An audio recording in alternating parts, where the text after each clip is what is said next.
The last section of your data analysis form is the plan of action. Your plan of action is simply answering the question, now what? Now that you've analyzed your data, you've identified your strengths, your weaknesses, and the gaps, what are you going to do about it? Okay? There are listed questions up there to help get your mind thinking. Don't freak out. You don't have to answer all of these questions. These are just, like I said, to get your brain moving. This is your space to list plans, thoughts, observations, anything you can think of not previously noted on this form, or anything that's important to you. One of the things you may want to address is if you missed a district goal.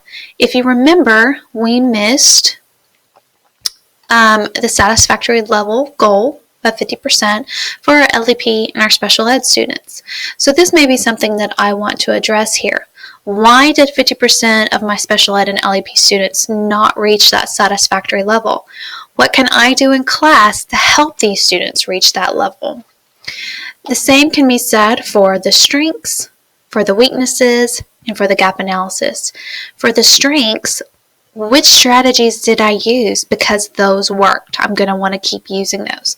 And also, how can I extend the learning of this concept? It doesn't need to be a concept that, great, everybody got it, I'm never going to talk about it again. There still needs to be some extension activities on that. Gap analysis. This is very important because it will help shape your instruction on a day-to-day basis so that you don't keep making the same mistakes over and over again.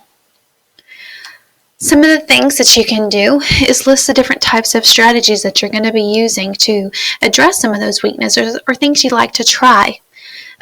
You could list your sheltered instruction strategies, differentiated instruction strategies, such as breakout EDU. You could use four corners, plickers, etc. There's a 40-page document by Laid Forward in your binder. Go dig in it, find something.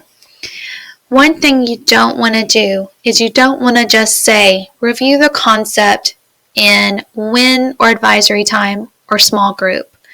We don't want to focus on when we're going to be addressing these weaknesses, these gaps, the areas that we're not meeting goals. We need to focus on the how. How are you going to meet those needs? How are you going to improve those numbers? How are you going to keep that concept fresh in their minds so they don't forget or lose some of the learning that they already got? Are there any test taking strategies that need to be addressed? Then that's where we need to do. The plan of action is something that can be done together with your PLC. The hard data part, the numbers calculation, that's something that you should do probably on your own. However, the plan of action is a time where you and your colleagues can get together to discuss this. You don't have to come up with all this information on your own. Your colleague may be stronger in an area where you're weaker. Ask them what they did and how they did it. And so that way you could implement the same thing and you're not having to, rack your brain trying to figure something out.